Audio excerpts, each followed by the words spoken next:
Hello tout le monde, je vous souhaite la bienvenue sur Off the Mat. Si vous découvrez aujourd'hui mon podcast, je suis Marine, professeure de yoga, et je partage ici mes expériences de vie pour qu'ensemble, nous avancions vers l'équilibre et l'épanouissement personnel. Je vous souhaite une très belle écoute. L'anxiété, c'est un sujet que j'aborde beaucoup par ici, sur les réseaux, enfin bref, un petit peu sur toutes mes plateformes, parce que l'anxiété, c'est quelque chose dont j'ai été, j'ai envie de dire, victime pendant de nombreuses années, si ce n'est un peu toute ma vie, jusqu'à ce que je fasse la rencontre du yoga. Et, euh, et j'en parlais récemment avec une amie qui est très anxieuse, et elle avait besoin un peu de verbaliser ce qu'elle ressentait, pourquoi elle le ressentait. Et elle m'a dit: «Les personnes qui sont pas anxieuses peuvent pas comprendre ce que je vis slash ce qu'on vit». Et c'est vrai qu'elle a raison, au sens où, quand l'anxiété devient à la fois chronique et pathologique, c'est inexpliqué, inexplicable si on n'est pas de nature, anxieux. Le mal-être et l'inconfort qu'on peut ressentir, que ce soit d'un point de vue, émotionnel et psychologique, mais aussi beaucoup d'un point de vue physique. Et c'est pour ça qu'aujourd'hui, j'avais envie d'en reparler, même si ça fait presque partie des sujets un peu classiques et bateaux, surtout quand on est dans le bien-être, quand on est dans le yoga. Mais finalement, c'est un peu, je pense, ce démon, avec lequel on se bat tous et toutes beaucoup. Pour certains, certaines, c'est quelque chose qui est un petit peu en fil rouge de sa vie, et puis pour d'autres, c'est plus, on va appeler ça un peu des vagues, des crises d'anxiété qui peuvent, survenir à certains moments de notre vie. Hem Si tu m'écoutes, si tu me lis depuis très longtemps, tu sais que, bah, pour moi, les relations sociales, c'est quelque chose qui a longtemps été challengeant. Ça l'est d'ailleurs toujours. Je fais partie de cette team hypersensible. Donc, dans mes relations, naturellement, tout ce que je vais faire, tout ce que je vais dire, va être davantage orienté vers les autres qu'orienté vers moi. Donc, je vais toujours me poser cette question de comment je peux agir pour ne pas blesser, comment je peux faire en sorte d'adapter mon agenda pour pouvoir rendre ce service. Si je dis ça, si je dis rien, comment est-ce que la personne va se sentir, comment est-ce qu'elle va interpréter les choses. Bref, inconsciemment, je vais construire une forme d'attente parce que je vais toujours m'impliquer émotionnellement, alors que on me demande pas forcément de m'impliquer émotionnellement, mais j'ai du mal à créer une relation sans, m'y impliquer, personnellement. Et du coup, la personne souvent, en face, elle va le ressentir et elle va ressentir comme une forme de pression, comme une forme d'obligation, presque une forme d'intensité émotionnelle qui va être peut-être un petit peu trop lourde à gérer pour elle. De cette attente, moi, forcément, je vais être déçue puisque je vais pas recevoir en retour ce que j'ai donné, et de cette pression, l'autre, elle va avoir plutôt tendance à choisir de se protéger parce qu'elle va pas comprendre, donc elle va prendre du recul, elle va créer une distance. Et moi, donc du coup, la personne qui crée l'attente va, se sentir rejetée et va sentir une forme de trahison, de rejet, de ouais, finalement une forme d'incompréhension qui va se créer. Et avec le temps et avec les expériences, personnellement, moi, j'ai appris à me détacher, d'une situation qui n'était pas ma situation. J'ai appris à créer une genre de frontière entre ce qui est mes émotions et les émotions des autres. Au lieu, finalement, de donner mon avis et de donner mes conseils, ou comment moi j'aurais fait ou comment je ferais dans la situation qui m'est présentée, j'invite, soit la personne à se poser les justes questions, soit je vais lui partager mes propres expériences pour que cette personne, en fait, elle puisse puiser une forme d'inspiration dans ce que je vais lui partager et y trouver elle-même ses clés de compréhension. Ce podcast, il est inspiré, comme je vous le disais, de mes relations sociales et notamment, d'une conversation, que j'ai eue très récemment avec une amie. Hem Et de ce message, de cette voice note qu'elle m'a envoyée, j'ai compris plusieurs choses et c'est ça que j'avais envie de partager avec vous aujourd'hui. Véritablement, il faut comprendre que dans toute discussion, qu'elle soit initiée par toi ou qu'elle soit initiée par l'autre, il faut comprendre, et ça c'est quelque chose que j'ai réalisé, qu'une réponse n'est pas toujours attendue. Comprendre ça, ça a considérablement amélioré mes relations et ça a aussi considérablement amélioré la relation que j'ai avec moi-même. Parce que quand on est hypersensible, c'est tellement délicat de donner une réponse sans que celle-ci soit interprétée d'une façon que tu n'avais pas forcément désirée. Surtout si tu n'utilises pas les bons termes. Ce qui, à la base, était prévu comme étant un conseil bienveillant peut rapidement se transformer en une maladresse qui est très très très blessante. Et dans certains cas, le simple acte de verbaliser auprès de quelqu'un en qui on a confiance, et moi c'est mon cas, quelqu'un qui l'on sait saura nous comprendre de par sa simple oreille, ce simple fait de verbaliser va nous apporter les réponses qu'on cherchait. Parce que les réponses, elles se trouvent toujours en soi. Les autres peuvent, dans une certaine mesure, t'inspirer, te rassurer, mais toujours et inévitablement, tu es la seule personne à pouvoir décider et savoir pour toi. Je me rappelle de mes années de chef de projet marketing et c'était il y a environ 5 ou 6 ans de ça maintenant. Et j'étais en fait une boule de stress ambulante. C'était quelque chose qui était complètement chronique, c'était devenu même pathologique. Et à l'époque, en fait, j'avais pas du tout conscience que... Déjà, j'avais pas conscience de cet état de passé, présent, futur. J'avais pas conscience que je vivais en permanence dans mon futur, dans la probabilité que, dans la peur que. Et du coup, plus je pensais, plus une nouvelle pensée venait nourrir la précédente. Et c'est dans ce cercle infernal, dont moi seule étais l'actrice, que je serrais sans le savoir un nœud dans mon ventre qui, minute après minute, devenait de plus en plus douloureux. Et le résultat de tout ça, eh ben, pour moi, ça a été le burn-out. Et c'est comme ça que j'ai compris en fait ce que c'était le burn-out et d'où venait mon burn-out. C'est un épuisement qui est à la fois mental, émotionnel et physique. C'est ce moment où t'as plus la capacité de gérer finalement l'intensité de ce que tu ressens. Et t'es un peu dans cet état de ok, là je lâche tout d'un coup, tant pis, adviendra qui pourra, mais je peux plus en fait, c'est trop intense. Et c'est au moment où j'ai complètement lâché prise, c'était incroyablement effrayant, mais c'était tellement plus facile de lâcher prise que de rester avec cette anxiété qui était devenue si forte et si douloureuse. C'est à ce moment-là que le silence s'est installé en moi. Et c'est à ce moment-là que j'ai ressenti le silence comme étant mon sauveur. C'est dans ce calme intérieur que j'ai puisé la paix, que j'ai puisé le détachement, mais aussi et surtout cette autosuffisance. Et ça, seulement le présent pouvait me l'offrir.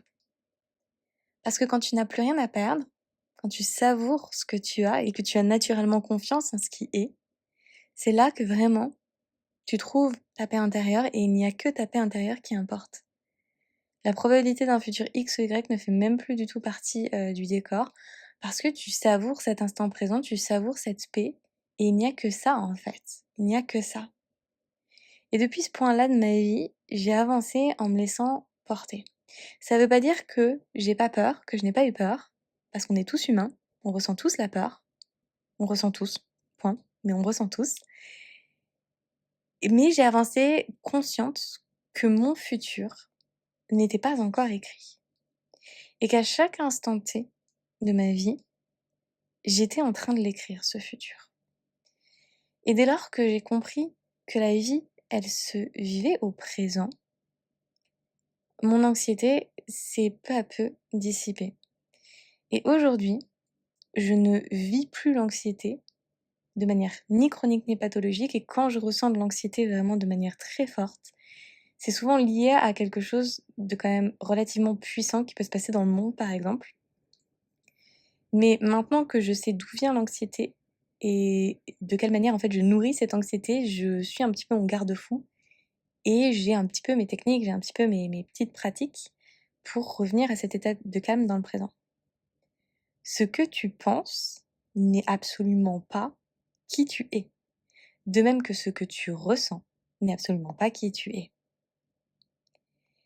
Et donc pour en revenir à mon ami, dans ce cercle infernal dans lequel elle s'est trouvée coincée, eh bien je l'ai invité, non pas à arrêter de penser, parce qu'on n'arrête pas de penser, et on peut pas demander à quelqu'un d'arrêter de penser, c'est impossible.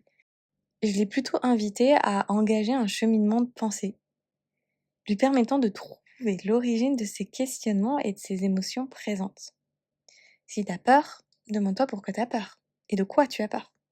Si tu notes un schéma répétitif, un pattern, si tu as tendance à t'auto-saboter, demande-toi pourquoi tu ne cesses de reproduire ce même schéma. Est-ce que tu fuis quelque chose? Qu'est-ce que tu fuis? Qui tu fuis? Pourquoi tu t'auto-sabotes? C'est des questions qui sont hyper profondes, mais les bribes de réponses que tu trouveras seront vraiment et incroyablement riches d'enseignement et surtout d'apaisement. Parce que l'enseignement, la compréhension, la connaissance apportent cette paix intérieure. On n'apprend pas à l'école à écouter ses émotions et ses pensées, parce que personne ne nous explique qu'en fait une pensée ou une émotion, c'est pas quelque chose qui fait partie de nous. C'est pas quelque chose qui nous définit. Personne ne nous enseigne l'art du détachement. On va faire un petit exercice dans cet épisode. Imagine donc, que tu es assis, assise dans une pièce qui est vide. D'ailleurs, tu peux t'asseoir là à cet instant présent si tu n'es pas encore assis. Fermer tes yeux et visualiser, donc te visualiser dans une pièce vide, dans une posture assise. Et autour de toi, il y a des milliers de petits nuages qui flottent. Tu les vois, tu les observes, mais ces nuages ne sont pas toi. Ils ne sont pas sur toi. Ils ne sont ni en toi d'ailleurs. Ils ne sont pas toi, ces nuages. Toi, tu es cet être physique et matériel qui, dans sa version la plus pure et libérée, se sent spacieuse, libre, calme. En toi réside donc ce silence et cette immobilité, parce que tu es juste toi, dans cet état d'autosuffisance. Et tout ce qui se passe autour de toi fait partie de ce vaste monde extérieur. Finalement, tes pensées et tes émotions, eh bien, ce sont ces petits nuages. Ces pensées, ces émotions, elles naissent en toi, mais les ressentir et les entendre, c'est déjà les avoir extériorisées. Elles font déjà plus partie de toi. Elles ne sont pas sur toi, elles ne sont pas en toi, elles ne sont pas toi. Et dans ce petit exercice qu'on est en train de réaliser, tu peux placer une pensée, tu peux placer une émotion sur chacun de ces petits nuages, regarder, observer ce nuage et le laisser s'en aller pour revenir à cet état d'autosuffisance et d'espace à l'intérieur de toi. Une fois que tu as terminé cet exercice, je vais t'inviter à ouvrir ton carnet et à écrire sur ton expérience. Ce que tu as vu, ce que tu as ressenti, ce que tu as observé, et aussi comment tu t'es senti après l'expérience. Rappelle-toi que tu n'es pas ce que tu penses et que tu n'es pas ce que tu ressens. Observe ce que tu penses, accueille ce que tu ressens, vis ta vie comme une expérience et ne laisse rien ni personne choisir à part ton cœur. Ce sont ces mots que tu peux emporter avec toi pour trouver en permanence cette sérénité à l'intérieur. Cette image et cet exercice, c'est quelque chose que j'ai beaucoup refait. Maintenant, je le fais moins parce que c'est devenu beaucoup plus naturel et beaucoup plus intuitif. Mais vraiment, avoir cette compréhension que tu es cet être physique et que tout ce qui se passe autour de toi est autour de toi, mais n'est pas toi. C'est de cette manière que tu peux apprendre à gérer tes anxiétés. Comprendre que la vie, elle est au présent et qu'elle n'est pas au futur. Alors rappelle-toi que l'anxiété, c'est pas quelque chose qui est fatal, c'est pas quelque chose avec lequel tu as besoin de vivre toute ta vie.